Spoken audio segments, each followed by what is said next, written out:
Hello students, welcome back to my channel learning tutorials. आज हम लोग आपका कैश बुक कंटिन्यू करने वाले हैं। इसके पहले वीडियो में हमने सिंगल कॉलम कैश बुक पढ़ा था, उसका लिंक आप लोग डिस्क्रिप्शन बॉक्स में देख सकते हैं। आज हम लोग पढ़ने वाले हैं आपका two column cash book. Two column cash book का जो फॉर्मेट है वो बिल्कुल उसी की तरह रहता है सिंगल कॉलम कैश बुक का, बस इसमें क्या होता है, एक कॉलम बढ़ गया है कैश के साथ bank, date particular LF cash bank. ये आपकी डेबिट साइड है और ये आपकी क्रेडिट साइड है। ठीक है, तो इसका फर्स्ट क्वेश्चन स्टार्ट करते हैं। मार्च 1 में कैश इन हैंड है और कैश एट बैंक है। कैश इन हैंड है टू बैलेंस BD, कैश में है 12,750 और बैंक में है 72,400 रुपये। ठीक है, नेक्स्ट ट्रांजेक्शन है ये आपका मार्च 1 2019 मार्च 4 में है रिसीव्ड फ्रॉम आशा। आशा से कैश रिसीव हुआ है 1200 रुपये और चेक रिसीव हुए हैं, चेक में रिसीव हुआ है 3200 रुपये। चेक में यानी बैंक में पैसे आएंगे। ठीक है, अलाउड डिस्काउंट, डिस्काउंट इसमें दे रखा है 400 रुपये। देखिए, डिस्काउंट की जो एंट्री है वो तो इसमें हमें करनी नहीं होती, क्योंकि ये एंट्री सिर्फ जर्नल में करनी होती थी। ठीक है, डिस्काउंट अलाउड की एंट्री नहीं करनी होती है इसमें। ठीक है, तो जो भी इसके अलावा एंट्री है वो हम इसमें करेंगे। कैश में कितने रिसीव हुए हैं आशा को 1200 और बैंक में 3200। तो मार्च 4 में इसकी एंट्री क्या हो जाएगी आपकी, टू आशा, कैश में 1200 और 3200 आपके बैंक। ठीक है, नेक्स्ट है March 7 paid salary to staff by cheque. Salary pay की गई है स्टाफ को चेक से। ठीक है, तो ये हो जाएगा आपका बाय सैलरी, सैलरी पे की गई है बैंक से। ठीक है, चेक से पे की गई है, यानी अमाउंट किससे कम होगा आपका, बैंक से, 25,600। ठीक है, नेक्स्ट है withdrawn cash from bank for office use. Cash withdraw किया गया है बैंक से, कैश विड्रॉ किया गया है यानी कि कैश रिसीव हो रहा है 21,900 रुपये बैंक से। देखिए, इसके पहले वीडियो में हम लोग पढ़ चुके हैं कॉन्ट्रा एंट्री के बारे में। ठीक है, मैं एक बार फिर से रिपीट कर देती हूँ कि कॉन्ट्रा एंट्री क्या होती है।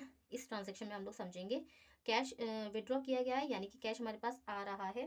ठीक है, जहाँ भी रिसीव होता है वो आपका डेबिट साइड आता है, तो कैश कितना आ रहा है आपका 21,900 रुपये। ठीक है, कैश में आ रहा है तो इसकी एंट्री लिखेंगे आपका टू बैंक अकाउंट। ठीक है, टू बैंक अकाउंट लिखकर अब देखो, जो पैसे आपके कैश में आए हैं वो आपके बैंक से आए हैं, यानी बैंक में कम हुए हैं 21,900 रुपये, तो इसकी एंट्री होती है बाय कैश अकाउंट और ये आपकी होती है कॉन्ट्रा एंट्री। इसके अलावा हमने एक वीडियो बनाई थी जिसमें कॉन्ट्रा एंट्री के बारे में पूरा समझाया गया था, तो उसका लिंक भी आप डिस्क्रिप्शन बॉक्स में देख सकते हैं। ठीक है, आपको और अच्छे से क्लियर हो जाएगा कॉन्ट्रा एंट्री। ठीक है, दोनों ही तरफ जो है एंट्री को रिकॉर्ड किया जाता है। अगर एक डिक्रीज होता है तो दूसरा इंक्रीज होता है, अगर एक यानी कैश या बैंक जो भी, एक डिक्रीज होता है तो दूसरा इंक्रीज होता है, और एक इंक्रीज होता है तो दूसरा डिक्रीज होता है। ठीक है, तो नेक्स्ट ट्रांजेक्शन है इसके अलावा interest paid by bank on bank balance. Interest paid किया गया है और वो किस में आया आपका, बैंक बैलेंस में। कितने रुपए है, 1200 रुपये। ठीक है, तो बैंक में आ रहा है पैसा 1200 टू इंटरेस्ट अकाउंट लिख सकते हैं इसको, ये टू आशा का अकाउंट। ठीक है ना, नेक्स्ट है purchased furniture in cash. Furniture खरीदा है कैश में, कैश में खरीदा है यानी कैश जा रहा है तो वो क्रेडिट साइड आता है। बाई फर्नीचर भी लिख सकते हैं या बाई परचेस भी लिख सकते हैं। मार्च 16 में कैश में तो 16,500। ठीक है, नेक्स्ट है आपका paid Mohan and company by cheque, discount received 100। Mohan और कंपनी को पे किया गया है, ठीक है, 10,900 रुपये और बैंक से, चेक यानी बैंक से, by Mohan and company account 10,900। देखो, डिस्काउंट रिसीव क्या होता है, डिस्काउंट रिसीव क्या मतलब, ये एंट्री हमें इसमें करनी नहीं है। डिस्काउंट रिसीव क्या होता है कि जब हम पेमेंट करते हैं तो जो हमें रिसीव होता है वो आपका डिस्काउंट रिसीव होता है। ठीक है, तो ये वाली एंट्रीज जो है ना, ये हम जर्नल में करते थे, कैश में हमें ये एंट्री नहीं लिखनी है। ठीक है, इसके बाद आपका नेक्स्ट ट्रांजेक्शन है मार्च 24 में, proprietor withdrew from office cash for his personal use. Personal use यानी ड्राइंग्स की हैं उसने, ठीक है, ड्राइंग्स की हैं, पैसा बिजनेस से कम हो रहा है तो ये क्रेडिट साइड आ जाएगा, बाई ड्राइंग्स लिखेंगे इसको, कैश में की हैं, ठीक है, तो कैश में से कम होंगे 11,600 रुपये। नेक्स्ट है sold goods to Manoj for cash, goods बेची हैं मनोज को कैश में, कैश आएगा कितना है 14,800 टू मनोज अकाउंट, ठीक है। नेक्स्ट है आपका मार्च 31 में, deposited office cash into bank, office का जो कैश है वो बैंक में जमा किया गया है, यानी कि बैंक में पैसे आ रहे हैं 21,200 रुपये, ये कॉन्ट्रा एंट्री है, ठीक है, टू कैश अकाउंट लिख के इसकी एंट्री होगी। और जो बैंक में आ रहे हैं कैश जो है वो जमा किया गया, यानी कैश में कम हुए हैं 21,200 रुपये, ठीक है, तो इसकी एंट्री हो जाएगी by bank account, contra entry पर सी बना देते हैं, ठीक है ना। अब इसको बैलेंस कर लेंगे, इसको इसका टोटल करिए और इसका दोनों का टोटल, और यहाँ इन दोनों का टोटल करेंगे, तो टोटल करने के बाद ये आएगा आपका 50,650 और ये आएगा आपका 98,000, ठीक है। तो ये दोनों ही ज़्यादा हैं तो दोनों तरफ यही लिख देंगे, ठीक है।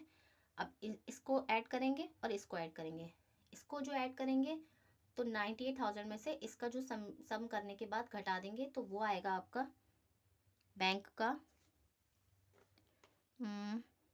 39,600, ठीक है। और इसी तरीके से इसका सम करेंगे और 50,650 में से ये वाला सम करने का घटा देंगे, ये आएगा आपका 1,350। तो ये वाला जो बैलेंस होता है ये होता है आपका बाय बैलेंस CD,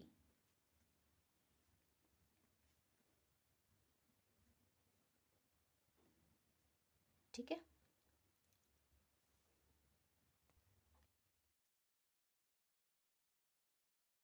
तो नेक्स्ट क्वेश्चन है आपका question number 7, cash in hand है आपका 800 रुपये और बैंक ओवरड्राफ्ट है 5,700 रुपये। कैश इन हैंड है वो आ जाएगा आपका टू बैलेंस PD 800 जून 1 में 2019, ठीक है। और बैंक ओवरड्राफ्ट है 5,700, बैंक से ज़्यादा पैसे निकाल लिए हैं, यहाँ पे बैंक में पैसे हमारे पास जमा नहीं है बल्कि ज़्यादा निकाल लिए हैं, यानी कि वो क्रेडिट साइड आएगा आपका, है ना, बाय बैलेंस BD होगा ये, और क्रेडिट साइड आएगा क्योंकि बैंक से ओवरड्राफ्ट किया है ना।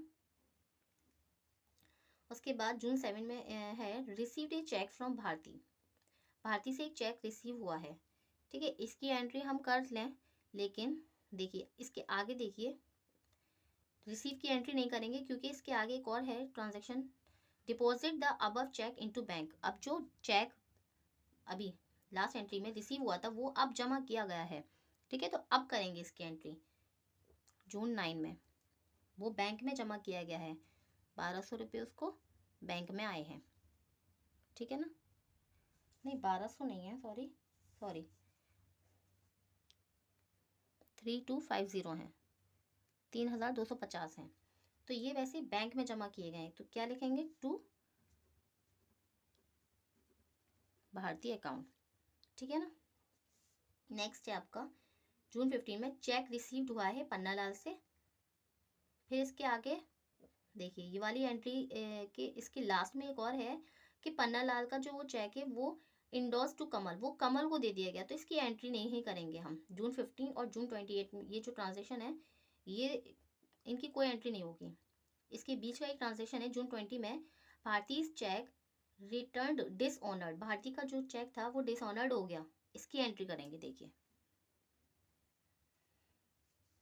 इसकी एंट्री हो जाएगी, जो पैसे बैंक में आए थे वो डिसऑनर्ड हो गए यानी बैंक से कम हो जाएंगे 3,250, ठीक है। इसके अलावा जो चेक रिसीव हुआ था पन्नालाल से और फिर वो चेक जो है कमल को इंडोर्स कर दिया गया, तो इसकी एंट्री नहीं करेंगे। लास्ट है इसका जून 30 में इनकम टैक्स पे किया गया है चेक से, तो बाय इनकम टैक्स अकाउंट्स, ठीक है, चेक से पे किया गया है यानी बैंक से 150 रुपये। अब हम इसको बैलेंस कर लेंगे, इसको ऐड करो और इसको ऐड करें, ये आएगा आपका 800, ठीक है। तो यहाँ कोई अमाउंट नहीं है, ये भी 800 रहेगा, इसको ऐड करिए, ये आएगा आपका 9100 और ये 9100। यहाँ पे जो अमाउंट कम पड़ रहा है वो 800, यह हो जाएगा आपका बाय बैलेंस CD जून 30 में, और यहाँ पे हो रहा है आपका 91,000 और 9,100 में से ये वाला अमाउंट जो है इसको घटा देंगे तो ये आ जाएगा आपका 5,850, ये है आपका, ठीक है ना, 5,850, ये आ जाएगा आपका टू बैलेंस CD, ठीक है। ये हो गया आपका question 6 and 7 complete. So next question है आपका क्वेश्चन नंबर 8, जो कि आपका GST इंक्लूडेड है, ठीक है। कैश बैलेंस है आपका 5,000 और बैंक बैलेंस है आपका 17,500, जून 1 2019। टू बैलेंस PD है आपका 5,000 और बैंक बैलेंस है आपका 17,500 रुपये, ठीक है, जून 1 में। जून 5 में है कैश रिसीव्ड हुआ है from sale of personal asset deposited in firm's account.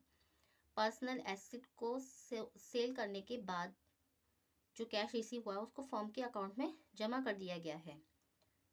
अच्छा, इसको जो है आप या तो कैपिटल लिख सकते हो, टू कैपिटल, या फिर टू शेयर भी लिख सकते हो, टू शेयर्स अकाउंट, ठीक है। कैश में हुआ है ना रिसीव, तो 5,000 जून 5, ठीक है। नेक्स्ट है जून 6 में cheque received as advanced against sales paid into bank. Advance में चेक रिसीव हो गया है और उसको जो सेल्स की थी उसके लिए और उसको बैंक में जमा कर दिया गया है, ठीक है, जून 6 में। टू सेल्स अकाउंट बैंक में हो गए आपके 50,000 रुपीज़। नेक्स्ट है paid S Bose by cheque discount received.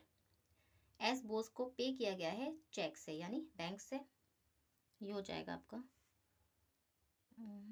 जून 7 में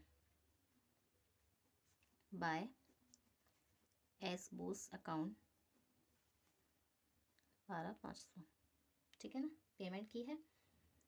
नेक्स्ट है paid wages in cash, wages पे किए गए हैं कैश में बाय वेजेस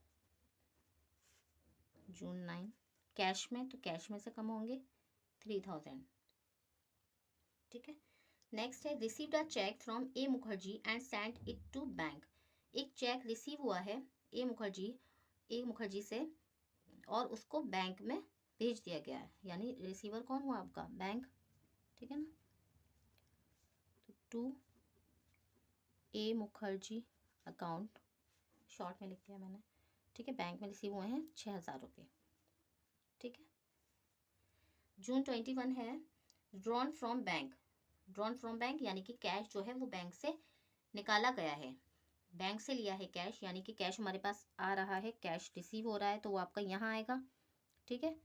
तो कैश कितना रिसीव हो रहा है 5,000 रुपये, इसकी एंट्री क्या हो जाएगी आपकी to bank account contra entry है ये, ठीक है। कैश आ रहा है बैंक से लिया गया है, यहाँ पर बैंक भी कम हो रहा है 5,000 से, इसकी एंट्री हो जाएगी आपकी बाय कैश अकाउंट जून 21, ठीक है, ये कॉन्ट्रा एंट्री है, ठीक है ना। नेक्स्ट है आपका जून 29 में paid office salaries in cash. Office की जो सैलरी हैं वो पे की गई हैं कैश में से, तो बाय सैलरीज अकाउंट 4,000 कैश में से पे की गई हैं जून 29। नेक्स्ट है जून 30 sold goods in cash for 8,000। Goods बेची गई हैं कैश में, ठीक है, यानी जो रिसीव हो रहे हैं वो कैश में हो रहे हैं आपके 8,000 रुपये प्लस CGST एंड SGST। अच्छा, उसमें CGST और SGST भी लग रही है आपकी, ठीक है, एंड बैंक्ड द सेम। अच्छा, देखिए सेल्स की हैं, ठीक है, पैसा रिसीव हो रहा है कैश में, तो to sales account June 30 sales cash में रिसीव हो रहा है 8,000। उसके अलावा आपका आउटपुट CGST अकाउंट और आउटपुट SGST अकाउंट 6% आपकी लगेगी 480 जून 30। ठीक है ना। इसके आगे देखिए एंड बैंक्ड द सेम, ये देखिए बैंक्ड द सेम, फिर जो भी अमाउंट है उसको बैंक में जमा किया गया है।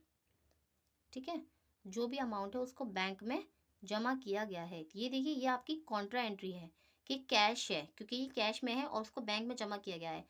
तो 8,000 और ये पूरा टोटल होगा आपका 8,960 को बैंक में जमा किया है, बैंक में जमा कर दिया। तो कैश को बैंक में जमा किया गया है ना, तो ये हो जाएगा आपका टू कैश अकाउंट। ये जून 30 की ही एंट्री चल रही है आपकी और ये कॉन्ट्रा एंट्री बन जाएगी। कैश को बैंक में जमा किया गया है यानी कैश वहाँ से गया और बैंक कैश कम हो गया और बैंक में चला गया। ठीक है, तो कैश कम हो गया आपका 8,960 का बाय बैंक अकाउंट। ये कॉन्ट्रा एंट्री है आपकी।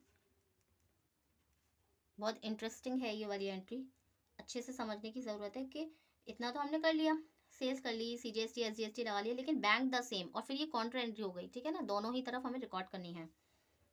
ठीक है, जून 30 में एक और ट्रांजेक्शन है paid rent by cheque including CGST and SGST 6% each. Rent pay किया गया है बाय रेंट अकाउंट। कितना है आपका रेंट? है आपका 1,120 रुपये का।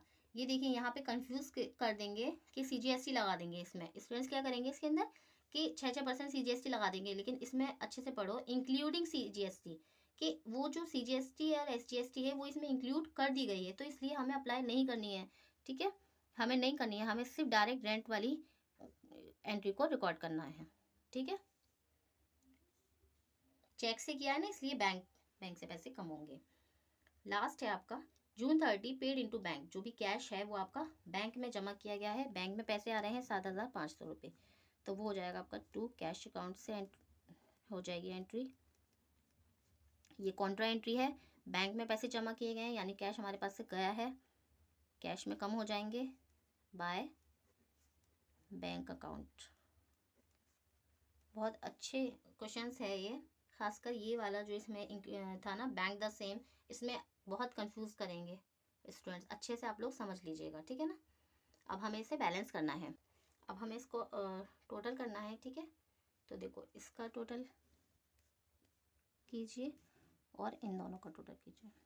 देखो इसको टोटल करेंगे तो ये वाले अमाउंट ही ज़्यादा आ रहे हैं दोनों तरफ।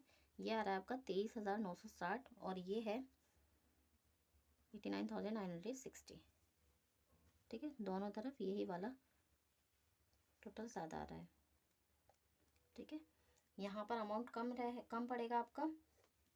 अब देखो इसको ऐड करेंगे और फिर इसमें से ये वाला सम करके घटा देंगे, तो बाय बैलेंस CD आपका आ जाएगा।